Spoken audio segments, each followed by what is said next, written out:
Always remember, the opinion you follow should be your own. Just consider the things stated here to be a second opinion from a complete stranger online. Everybody out there listening to the podcast, as always, it's Random Waypoints, and we have some very special guests today. That's right. We have some special guests. So get this. Mike got invited to race with the Baja Goats in the legendary Baja 1000. A small team with a big heart. Let's meet the founders of the Baja Goats, Alma and David Winkel. They're not chasing fame or factory sponsorships. They're racing the Baja 1000 to raise money for the Ronald McDonald House. Their car, Clay Henry Jr., is built by hand, fueled by passion, and driven by purpose. Alma and David, welcome to the show. Thank you for having us. Little history about us is I'm David Winkel. By day, I work for a credit union, and then by night, I'm a kind of a adventurous. I always like things that add excitement to life. My very first vehicle was a Volkswagen Bug, and ever since I've been a little bit of a Volkswagen addict, nut, yes. Met my wife. She's originally from Mexico, and she kind of, is an enabler in some of my activities here. She's my sidekick. Basically, every adventure I want to do, she's like, "Oh, I want to do it with you." So where we got into desert racing is we had a family trip in 2001. And in 2000, around Thanksgiving and Christmas time, my father died, and then my brother-in-law's business partner passed away as well around the same time. So we're flying into La Paz, and I'm looking at the desert, and I'm like, man, I always wanted to race the Baja 1000.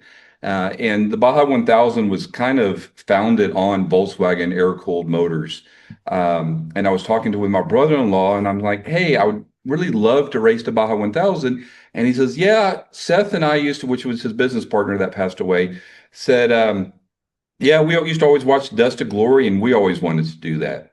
So then I started thinking, you got to live your life to the fullest. And whenever I met Mike, one of the first things that he said is, you got one life, make sure you choose wisely. So by the end of the week, before we even flew back, I had found a car, and I was like, we're going to do this. So then my brother-in-law and I started thinking, well, maybe we should know what we're doing before you go racing. So I made a social post on Facebook. Another team reached out to me, and it's like, all I want to do is co-pilot. And by the time the race had come around, all I wanted to do was volunteer and chase. By the time the race had come around, I was co-piloting the start of the race.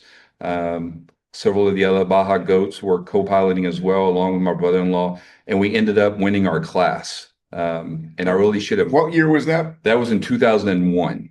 And our 2021. Yeah, thank you, 2021.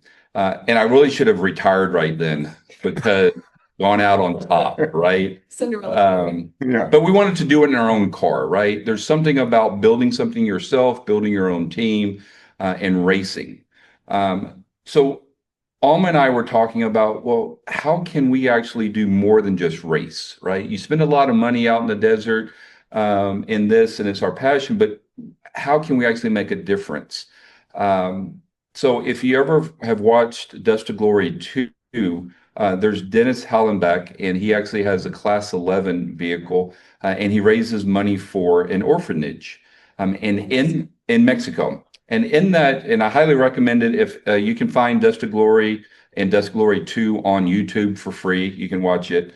And in the video, he goes to the orphanage before he goes racing, and he has the kids put finger paint on their hands, and they go and put their hands on the back of the car. And his analogy is that's them pushing him through the desert, right? And the car that the kids are always asking about Bochito. How did the car do after the race, right? So I'll turn it over to Alma and talk about Ronald McDonald House. But Alma and I were never fortunate to have kids. We tried several years, and we were just never fortunate enough.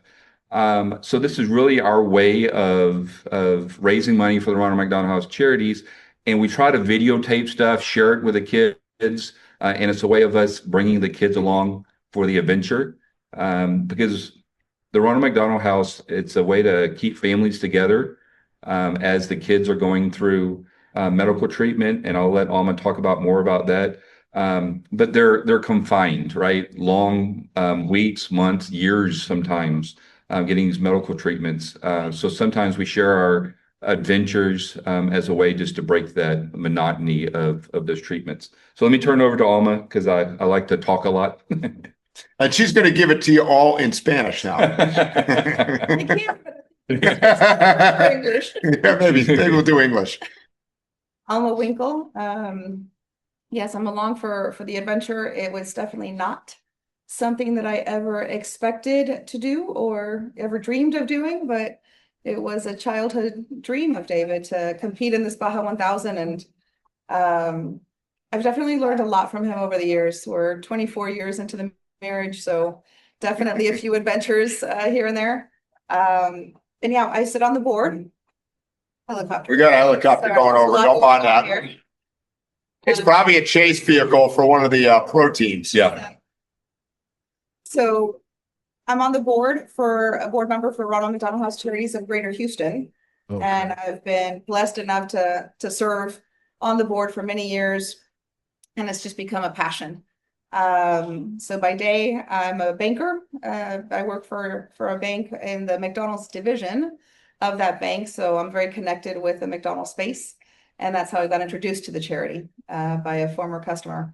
And from there, it just got into our blood of being passionate about the organization. It is for those that don't know about the charity, it's a global organization with chapters around the world. Over 300 houses of Ronald McDonald houses where families with sick children can stay, usually for free. And it's a home away from home, because we believe that whenever there is a sick kid in the family, it makes the family feel like a sick family, because they're having to take care of not only the sick child, but possible other children and the spouses. There's a lot going on, especially if they are far away from home. Usually you can stay at a Ronald McDonald House if you live an hour further away from that medical center, so that you're not having to spend most of your time, right, going to and from. One of David's employees, he was on his baby moon in San Antonio, even though he's from Houston. So it was about 2.5, 3 hours away from home. And on their baby moon, right, supposed to be their last hurrah before the baby comes. Well, she went into labor a month or two before the baby was due. So they were in San Antonio. They had to stay in San Antonio for several weeks. That is extremely expensive, extremely daunting, and it's a lot on the families. So we were able to help them out for a few weeks in a hotel before they were on the wait list, because there's that big of a demand in a lot of the cities. So they were finally able to stay in the house, the Ronald McDonald House in San Antonio, while they had the baby early, had to stay there in the NICU, and eventually make their way back to Houston. But you have people that come to Houston because it's the largest medical center in the world, world-renowned, and you have families from dozens and dozens of countries, right, that come for specialists, etc. So we actually had a family at the Ronald McDonald House that was there for over 3 years, not months or weeks, years. Imagine being away from your family in a different country for years. And so that's the kind of benefit. It's not just a house, it's a community, so that they know they're not alone. The other families that are there with their sick children seeking medical attention just get to support each other. We help feed them, we help house them, transport them, help them find jobs in case they're, living there for a long period of time. They could easily lose their jobs from back home. There's so much that goes involved. So it's a beautiful charity around the world, and it's just become a passion for us. And I'll stress, as the newcomer here, what's different about the team, I think, is that we're doing it to bring awareness to that charity. So thank you very much for kind of explaining to everybody out there that may not be familiar with what the Ronald McDonald House is. And we will put a link down here below and everywhere. So if you guys have anything really that you could donate or whatever, we would greatly appreciate that. Even $10 goes a long way. Exactly. Yeah. So any amount. Yeah. And then when you're actually checking out at McDonald's, you'll see where it says round up, and it could just be 5 cents, right? Yeah. That's where that money goes to. So you can imagine how many thousands of transactions a day. If you just round up 5 cents or 50 cents to the next dollar, that's where it's actually going. So it's You're making a difference. yeah. Even with those pennies. Absolutely. And we all eat at McDonald's, unfortunately. Maybe. I don't like to admit that, but not so much down here in Mexico. But anyways. Mike, we're always talking about how the industry is changing and politics, and it seems everybody's out for themselves. I mean, how often do you see racers using one of the toughest off-road events on earth to give back? Right. That's their main thing. Not winning, not more sponsors, not me. I'm talking to Mike, but I'm complimenting you guys. I love the story that I'm hearing. It's so many micro stories within the story. A couple that's lasted the test of time. A couple who has found a mutual engaging thing that they enjoy and funneled it into doing something benevolent for others. I love it. Yeah, and like they brought up the word community, and I'll tell you, having now spent the last how long have we been here? It feels like you came in on Sunday, yeah. It's been like 3 days, and we've got for everybody out there. One of the reasons I wanted to bring them on, obviously, other than talking about the Ronald McDonald House, is also giving some history, because I don't know that everybody knows what we're doing. One, so we have to explain it on what the heck the Baja 1000 is, I think, for one, and what goes in behind the scenes. Because one of the things I've seen over just the last 3 days, being the new guy, is it takes an army to put together what we're doing. We have literally been in a room looking at maps and data and live video from helicopter footage from the route, all sorts of crazy stuff. So let's talk about that a little bit too. The race. Yeah. This is what, the 58th year of the Baja 1000. So it's a famous, besides the Baja 1000, there's the Dakar. I would say those are the two premier off-road desert racing in the world. Yeah. Like, this is the top of the top. I refer to it as, this is kind of like the Indy 500 of off-road racing, right? Yeah. And how did it all start? Like, and how did we get here? And people don't understand everything. Like, there's classes involved. There's give them a little quick breakdown. So started in the 60s, and Baja is it's an outdoor paradise, right? A lot of overlanding, a lot of fishing, camping, and people from Southern California. So SCORE actually stands for, and they're the promoters of the Baja 1000, a Southern California off-road enthusiast. And that was actually started by Mickey Thompson, the famous racer. And he came down and said, well, let's do 1,000-mile race. And it started with people like in dune buggies. People picture the old VW cars, really. And it was founded on, old Volkswagen Bugs. And then it slowly, motorcycles, and then the trucks started getting into play. And then it's grown to trophy trucks, $1 million trophy trucks, 1,000 horsepower that are following by helicopters. But it started its grassroots and have just grown and grown. And so if you wanted to race the 24 hours of Le Mans, you have to be sponsored by a manufacturer. You got to have millions of dollars. To race the Baja 1000, a lot of the desert racing in the U.S. and in Mexico, as long as your car passes tech, it's you. Let's go. So it's fantastic. And you're talking about micro stories within the story. So we have the exact same time limit, the same course, the same everything as a $1 million trophy truck. So they don't make it easy on us. It actually is harder for the limited classes over years because the trophy trucks have become more capable. So they make the courses harder for them. Well, we're going along that. So there's some analogies with how people start in life. We're all born into this world, and we all go by the same rules and laws, but it's a little tougher for some people than other people. So we're in a very limited class. It's tougher for us because it's going to take us longer too. So in limited class, so if you're a fan of NASCAR, you have the restrictor plates, and all the cars should be pretty close to the same. So we're in a limited class, so the engine is limited to 1,600 cc's. There's Venturis that in the motor in the carburetor that restricts the airflow. So all the cars are pretty close to the same about horsepower, which is 85 horsepower, around 85. You can get a little bit more and a little less, depends on your cam, but the heads have to be cannot be ported. The valves have to be the stock size. But they're very capable cars. We can do 70, 80 miles per hour in open desert. On the whoops, we're doing 60 miles per hour. And it's a carbureted car. So we'll start at sea level and we'll climb to 6,000 feet. And anybody that knows about carbureted cars, you start losing horsepower as you're going up.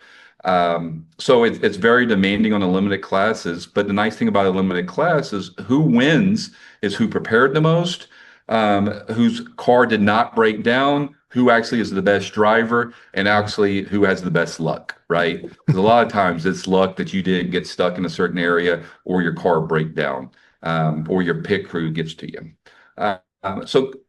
Also, the Baja 1000 and a lot of the desert races as well, if you're picturing NASCAR, your pit stop remains in the exact same spot every single lap. Every single lap is the exact same. So if you go out and practice at the Daytona 500, it's the same turn. And every year, it's the exact same turn. And your pit team doesn't move. And your pit team doesn't move. You go, it's turn 3, and you pull into pit lane. For desert racing, every year the course changes. And also your pit crew has to meet you where you're going to be when you need gas, fuel, or you break down. So if you can fix the car, you can keep on going. It's not like you're out of the race. So it's very demanding on the chase team. It's very demanding on the pit crew. A lot of planning goes in together. But also the only thing that starts the race and finishes the race, unless you Ironman it, is the car. So the team is a true team. There's no one person that's going to carry the team. Everybody has to do their part. So we have 5 drivers and 5 co-pilots. Wow. And they get in different shifts. And since we're amateurs, we're not driving 250 miles a piece. We're driving 90 to 125 miles sections. But we're averaging 35, 40 miles per hour. So you're in the car for 2.5, 3, 4 hours, depends on the section.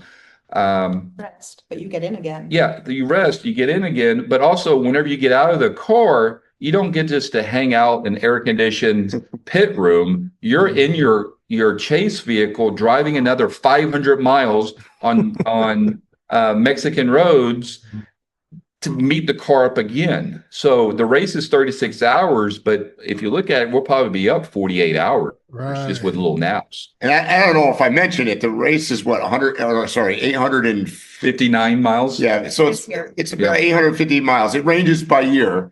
It could be a lot longer than that, a lot less. It's always somewhere in the 1,000-mile ballpark. Yeah. But even our chase cars, of which we have a total of 7, right? So we've got 4 chase cars from the team, and then we have another, I guess it's 8 really. Yeah. And then there's another 4 cars from our pit crew. So we have 8 cars that are following the race car. And for those of you that follow my channel know that Baja is super rugged, super remote, and there's there's sections of this route that are very inaccessible, hard to get support to. So we've had to plot out where each pit stop is going to be. And, nothing's perfect, right? Things could happen. We might have unscheduled pits. Who knows what could occur? So it's a rigmarole trying to get 26 people moved around. There's a possibility that some of the chase cars will actually drive 1,000 miles as well as the race car. So your main vehicle is named Clay Henry Jr. Could you get into the history of that name? I'm pretty sure there's some pertinent information about that name you want to give us. So, so first we'll start with the name Baja Goats, right? So whenever you say Baja Goats, people go straight to greatest of all times. It's the complete opposite of that, right? Because you think of greatest of all times, you're thinking, oh, you're the best. There's some ego that goes to it. No. So my brother-in-law started several different companies, and his team were, they would work 20-hour days, very determined young individuals going to create this great company. And he always referred to them as goats. Goats survive. They're very durable animals. And they like to climb rocks, right? So once we start looking at what we're going to name the team, we're going to be racing in Baja Goats, right? There's a lot of goats down here. And they eat anything, right? And if you look at the pictures that Mike's been posting, I think 90% of them are food, right? We've been eating. Yes. So we use this as a vacation. It's an adventure, but we use it as a vacation. So we enjoy ourselves while we're down here. So once we had the Baja Goats, I'm like, well, and there's another, kind of tie into this. I'm like, well, what is a baby goat called? It's called a kid. And we're raising money for kids in the Ronald McDonald House. So you get that little connection, which was unplanned, but it works. It's great. So then we started thinking, well, what do we want to name the car? Because Alma and I have always named all our cars. And I actually just bought a LMTV, and that's how Thus the connection here. The connection, and we'll dive into that a little later, but we're trying to figure out what we're going to name it. It's Chuck, like Chuck Norris, with all the funny Chuck Norris memes. But Clay Henry, I just did a quick Google search. I'm like, name a famous goat. And the famous goat is Clay Henry. So if you never heard of Clay Henry, there's a town around Big Bend National Park in Texas called Lajitas, Texas. And there's an article about the businessman. He owned basically most of the town. So he had enough votes to create the bylaws and nominate who the mayor is. And he nominated a beer drinking goat. And there's been like 17 of them. When they die, they'll get another one. They call it Clay Henry. You can go and visit Clay Henry. So we named our car Clay Henry. Well, our first Clay Henry was Volkswagen based, or it was a Baja Bug, the iconic Baja Bug. And we flipped it in a race, completely totaled it. And it's like, well, let's build another car. So the next car is number 2. So now it's Junior. So it's Clay Henry Jr. So that's where the name comes from. But anybody that's listening, look up the history of Clay Henry. It's quite funny. It's famous. Famous goat, beer drinking goat. Which is very apropos for Baja here, let me tell you. And we're waiting on Junior right now. The excitement level is building here because the car gets delivered to us this evening. Yes. Right? It's coming into town tonight. It's stored in Mexicali, which is not too far away from Ensenada, where we are. So I'm curious, can you guys give me more distinctions between the amateurs and the professionals? Because when you guys start describing the size of the team, the jobs of the team, the logistics, all of these things, this sounds like a really professional team. So what's the difference? So that's a good point. So I think the difference is probably the mentality, right? The mindset. Because a professional is, you're not successful unless you finish the race and you're at the top and you got your sponsorships coming in. We're here to have a good time. We support each other. I always do a pep talk for the team before we start the race, that the most important thing is for us to be safe. Second is to have fun. Number 3 is let's get everybody in the car. And then number 4, let's try to finish the race, right? So that's, so when we're saying amateur, we're trying to win our class. It's nothing like that, but I just think it's how you wake up yourself in the morning. Because you could say, oh, David, you're a race car driver. I don't consider myself a race car driver. But you are. You will be Friday. Yes. I mean, and that's the point. It's a good question, Phil, because even for those of you who don't know, even the pro drivers are doing it for it's not so much a money-based event, right? So they're not getting big prize money out of this stuff. They're really trying to gain reputations, to get sponsorship, and to continue their brands oftentimes. So it's a different mindset. And you're looking at $1 million+ vehicles with helicopter chase teams and all sorts of crazy. I mean, you should see right around the corner from us, the setup here.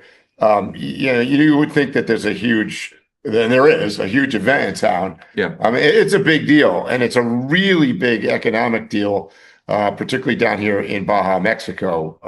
These racing, it's not just the Baja 1000. There's a Nora 1000. There's the Baja 500. There's other races that run by these organizations, and it brings a lot of revenue down to this area. So it's super important and very closely followed by the locals too. I mean, the local people are really involved in this,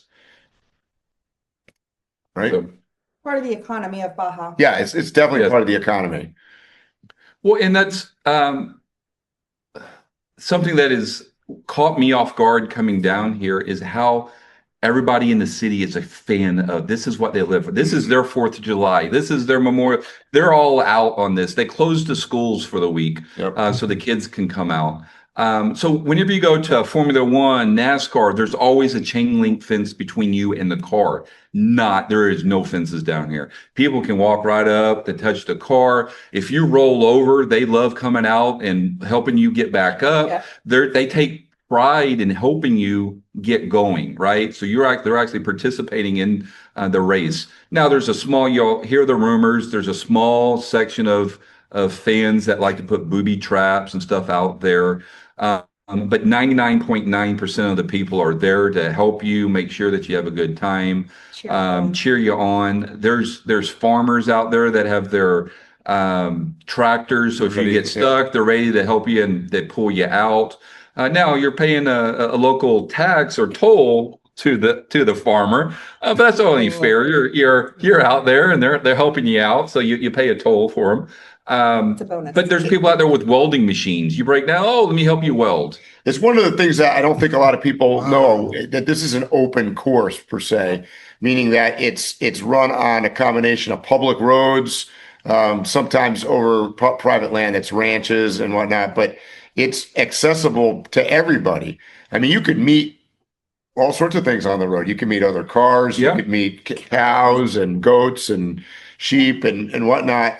So it's an open course, and the fans are, generally speaking, allowed to go and watch the race from anywhere. There's no restrictions, and that obviously is also part of the Mexican culture and vibe down here. But when I tried to explain it to friends, one of the years when we ran it, it was 1,227 miles. That's like driving from San Diego, California, up to Seattle, Washington. Yeah. On the side of mountains, through ranch roads. Every once in a while you intersect with the highway, right? And that's what we try to have our pit stops. And even highway is a strong word. Yes. Yeah. I mean, down here, a highway's a one lane, no shoulder, kind of situation. But that's the extent of it. You are truly on open road. It's not asphalt or, in the entire course like it is in some of the other races, or what people are used to racing. And the course changes every year. Yes, several sections might be the same. So you might recognize a particular area. Several areas are named, right? Because they're famous sections of Baja. And the race course might include a percentage of what we've raced in other races before. But the route isn't actually released till a couple of weeks before the race. 6 weeks. And then, about 6 weeks, right? And then people can pre-run it. So that's another thing that makes this race a little bit different than other things, is that particularly the professional teams, they pre-run it. So they've been out for the last couple of weeks running the actual course, making notes, and we've been taking advantage of that modern technology. We're watching all their videos, we're watching the flyovers, we're listening to the commentary. There's a lot of channels out there on YouTube and other places that are talking about this year's route, and that's what we're basing a lot of our information on. Because we obviously, so there's a difference to answer the question about professional or amateur. Yes. that it takes a lot of resources to be down here for many weeks to run every mile of the course, right? Case in point, some of the professional teams will have their trophy trucks that are pre-runners, not their race vehicle, but they will have 2 or 3 trophy trucks, and they're running each of their, the drivers, they're running their sections maybe 3 or 4 times to practice the lines, to check the differences, take notes, and then the last one is to practice at full speed to make sure that they know what they're doing by the time the race comes. Well, all that's tearing up the actual so the course is getting worse and worse, if you want to look at it that way. Yeah. And I don't think a lot of people know probably that what percentage of the cars that actually finish the race that start? 45 and 55%, depending on the route every year. And that's across all classes. Yes. So that's amazing. So just because you have a trophy truck and you have this unlimited budget, you got about a 50% chance that you're going to finish the race. We may beat them. I mean, that's the way you can look at it. If we finish, we beat. It's happened, right?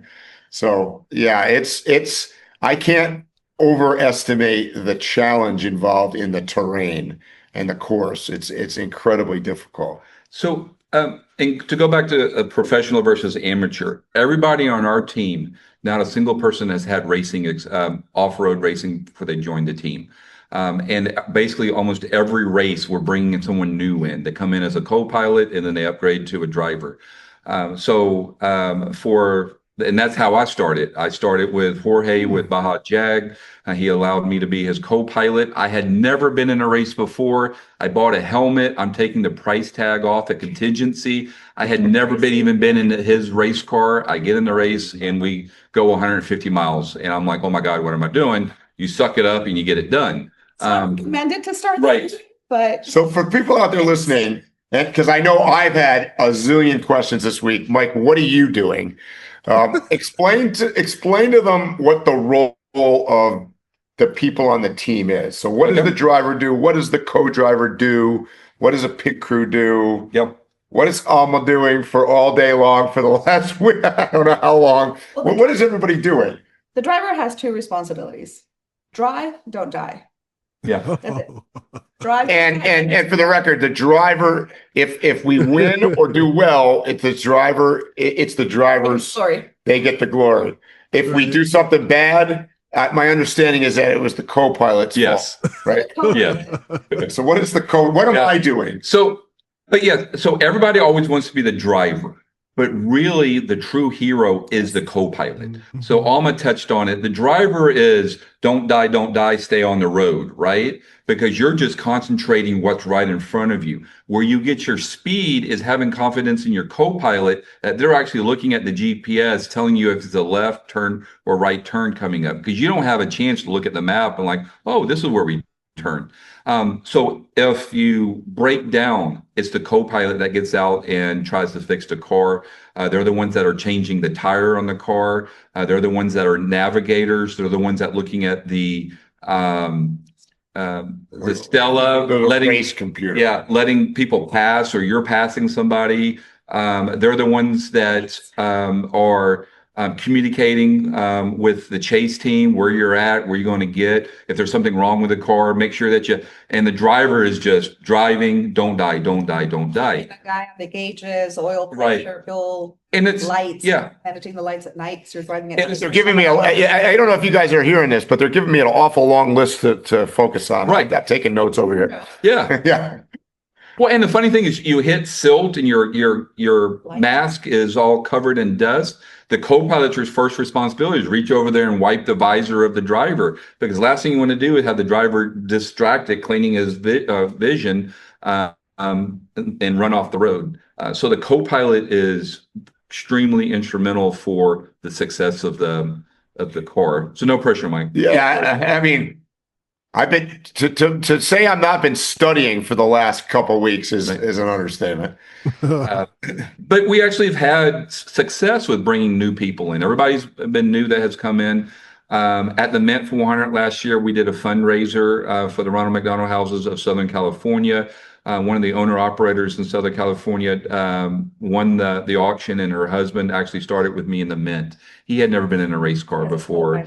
And when we do a shout out for Rugged Radio, they donated a helmet for, and the funny thing is the guy's name's actually Junior. So during that race, we had the car named Junior, and then we had the co-pilot named Junior. So we kind of struggled with Junior was, yeah, Junior's leaking oil. What? That doesn't sound right. Go ahead. I just have a question about the drivers. You made a point of noting how the drivers have rotated in and out, and they're almost all novices. Yet I've watched a lot of footage, and these guys look like professionals. So my question to you is, have you guys created some kind of in-house training or something, or do you send them off to some kind of training? Well, one of the things that you're seeing in those videos is you don't hear the screaming in the helmet. So we might look professional, but you don't hear the screaming. And all the drivers, if I'm not mistaken, all of our drivers have co-drive or done other roles with the team prior. So in our particular team, we try to do other races throughout the year. Shorter races, and those races we consider our practice. Okay. Aside from those races, like the Mint 400, like the 250s, and we did another one in northern Baja earlier this summer, for example. We also fly into Mexicali, and with Aerodynamics, who's our prep company that stores the car, preps it for us for this race. They're the ones driving tonight. Junior in from Mexicali. We'll do team practice weekends. And you've got to consider, we're not locals, right? We live in Houston. We've got team members from Puerto Rico, Virginia, Washington, D.C., Austin, San Antonio. I mean, we're everywhere. A few of them are in Mexico, but most are not. So we have to prepare for practice weekends, fly into San Diego, drive into Mexicali a couple of hours. We kind of have the same hotel we always stay at. We're getting used to that routine. And we will have just practice weekends. So all we do, get in the car, get seat time, and practice. So those are also kind of the prepping, testing, get the feel for what kind of driver they are. Do we want to keep them as co-pilots versus letting them loose to actually drive the car? And that has also served us well, in addition to then doing shorter races. So that is, in a sense, our practice leading into this. And like we're always like tomorrow morning, I'm getting anxious because they're going to get me in the car, and I'm going to learn how to get in and out of the car, because there's you've got restraint, you've got helmets, you've got, fire suits, you got everything, and be able to get out, change a tire. Yeah. And they're getting ready to just laugh at me. I know it, but it's going to be fun. I get it. So start getting in through the window. It's difficult. So, But if someone asked me, well, David, what best describes the adventure? And I would say it's as close to being an astronaut that you can think of. So Apollo 13, they're going to the moon and something goes wrong. The only people that can fix it are the 3 people in the capsule. And the only thing they can fix it with is what they have with you. So there's sometimes on some of these races that you're 75 miles from a road or civilization. So if you break down, you need to have people that are capable and can think and not panic. And like, how do I limp this car to the next pit stop so we can get the tools and stuff that we need? And also, just to even go with that astronaut analogy, is we have a helmet on with the communication, and we're talking with each other in the car. We're talking back to the relays, to the chase team.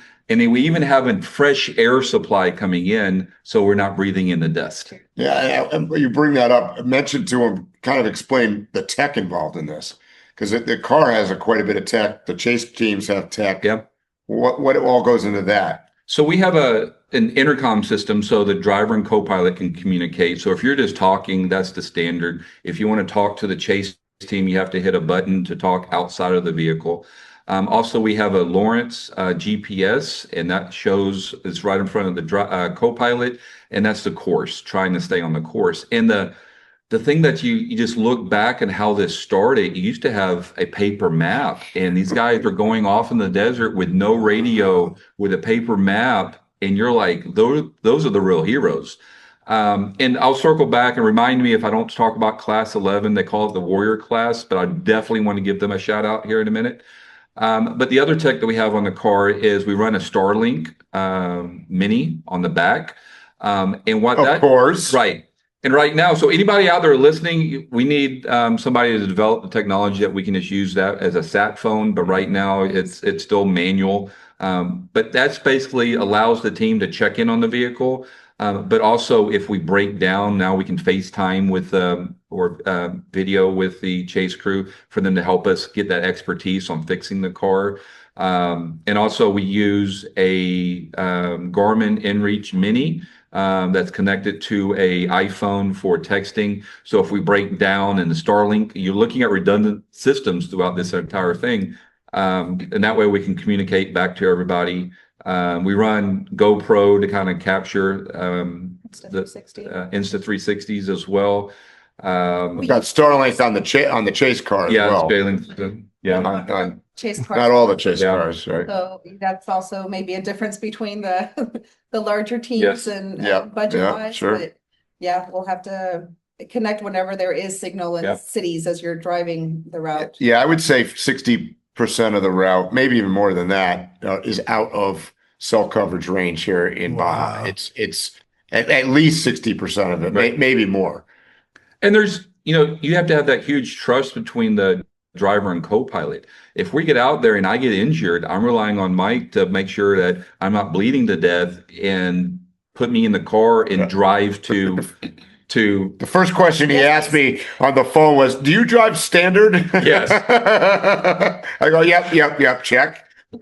And the reason for that is there are a lot of people that don't drive standards anymore, right? Yeah, that's crazy. So that's always called a millennial anti-theft device. Yeah, yes. That's a good point. Yeah. So you were going to talk about the veteran thing, and I don't know what it is, but I do want you to talk about it. So, the warrior class, the reason I call it a warrior class is they're the ones that fight the hardest. So it's Class 11. So a Class 11 is a stock Volkswagen Bug. They're old school 1964 Volkswagen, and they're out there racing these races. Same course. They do have a sportsman cut because there's some areas that there's just no way that car is going to get up the mountain. We are not in a sportsman cut. We do the whole course, but the Class 11s up to a couple of years ago did the exact course on everything. But it is just, these guys have no corporate sponsorship. They're working in their garage. Their chase vehicles might break down during the race, right? But these guys are. Wow. And if you've ever, so I've done a couple of I am not an athlete, right? But I've done like 4 Ironmans.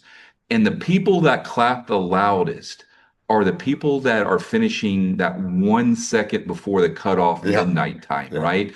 Because the elite athletes that finish it in 8 hours, you did what we expected. Right. But that amateur that's crossing that 1 second, everybody just hangs out and they're screaming the loudest. Same thing with Class 11. And even the trophy truck drivers will sit there and they're like, man, those guys are just awesome. Trophy truck's got 1,000 horsepower, 36 inches of travel.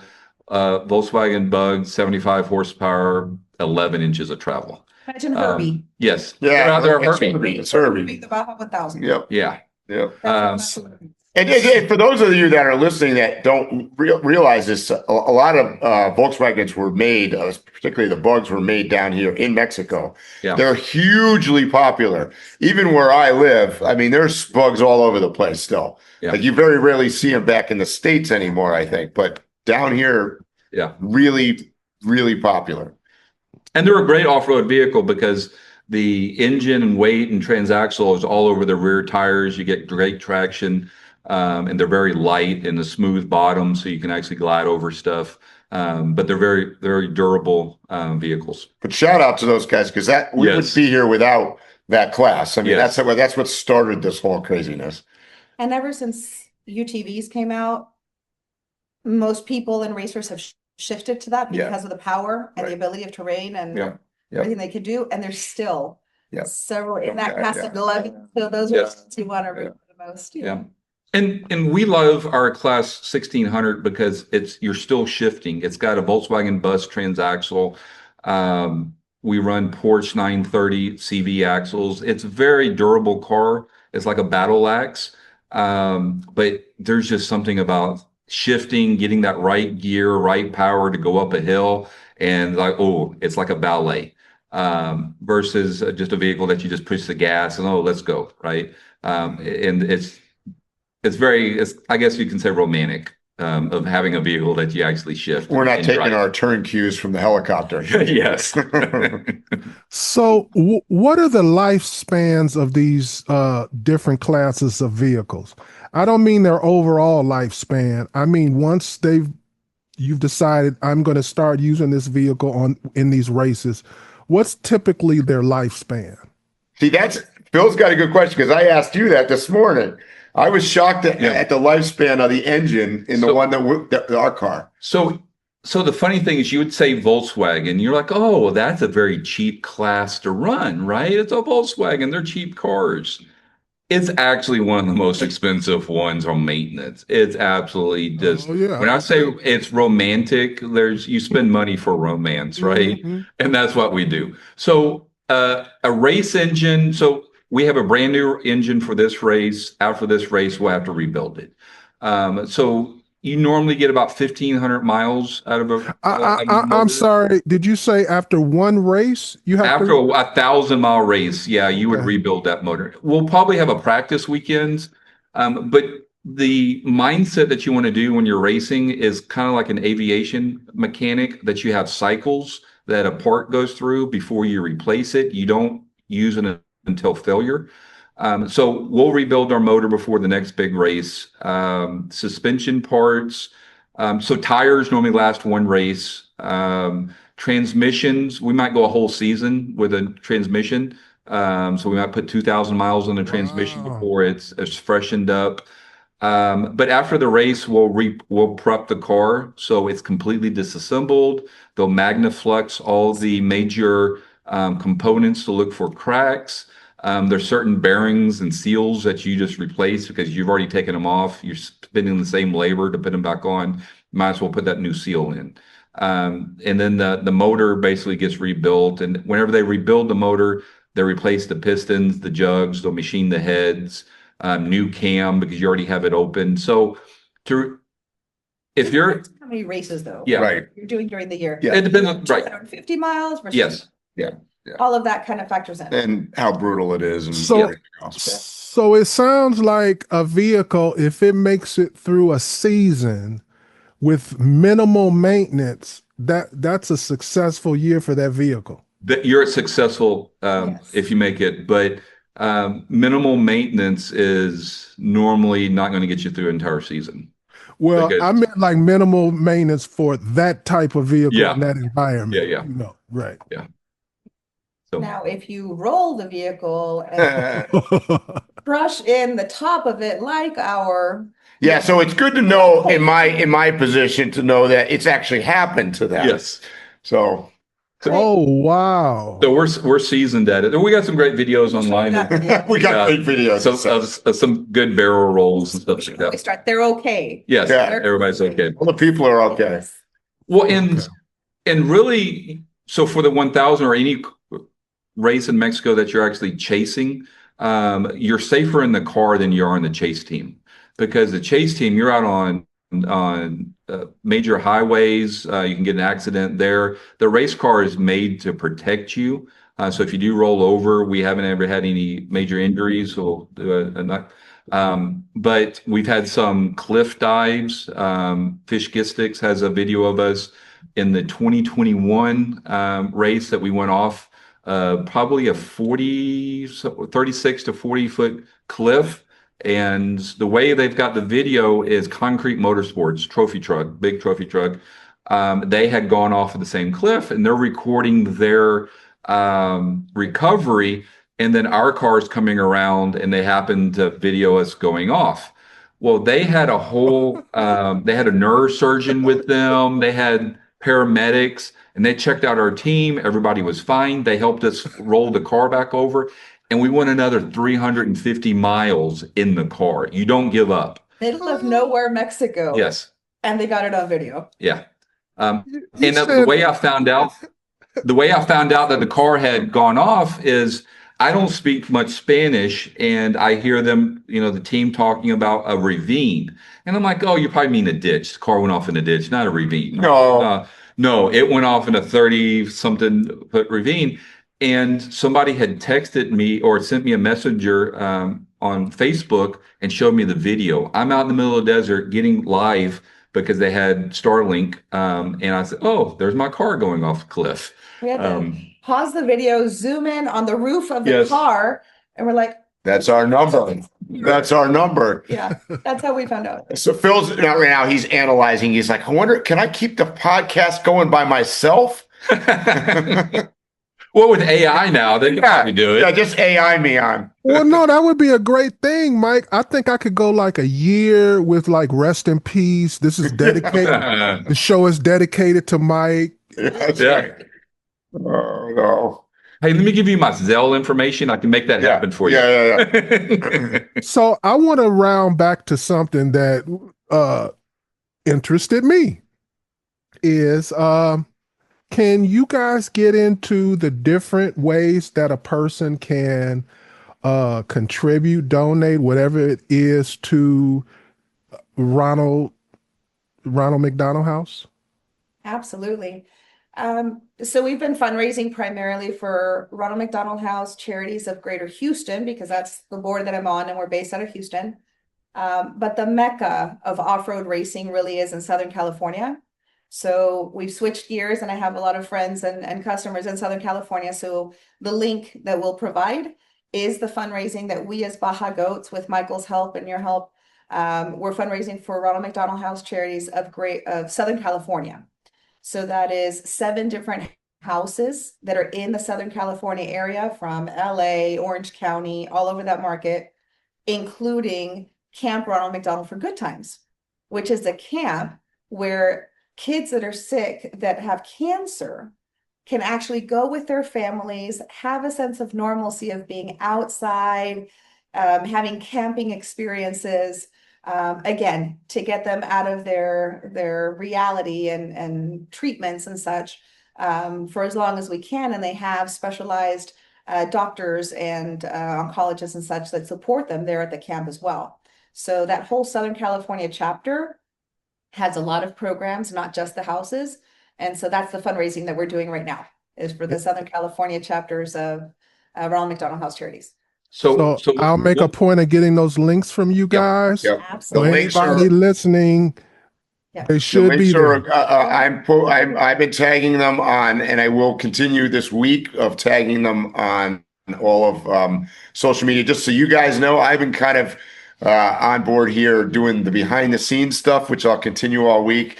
We've got some big stuff happening tomorrow. Let's see, tomorrow's Wednesday. We got Wednesday, Thursday. We've got tech and contingency and car checking out and testing and checking our equipment. So I'm going to show you kind of behind the scenes, all of that. And I will be tagging the Ronald McDonald House and that stuff. You can also get the links on my Drive the Globe website. And obviously we'll put them here on the podcast and on our YouTube stuff. So like we said, any amounts, long term, maybe to keep the team going in the future.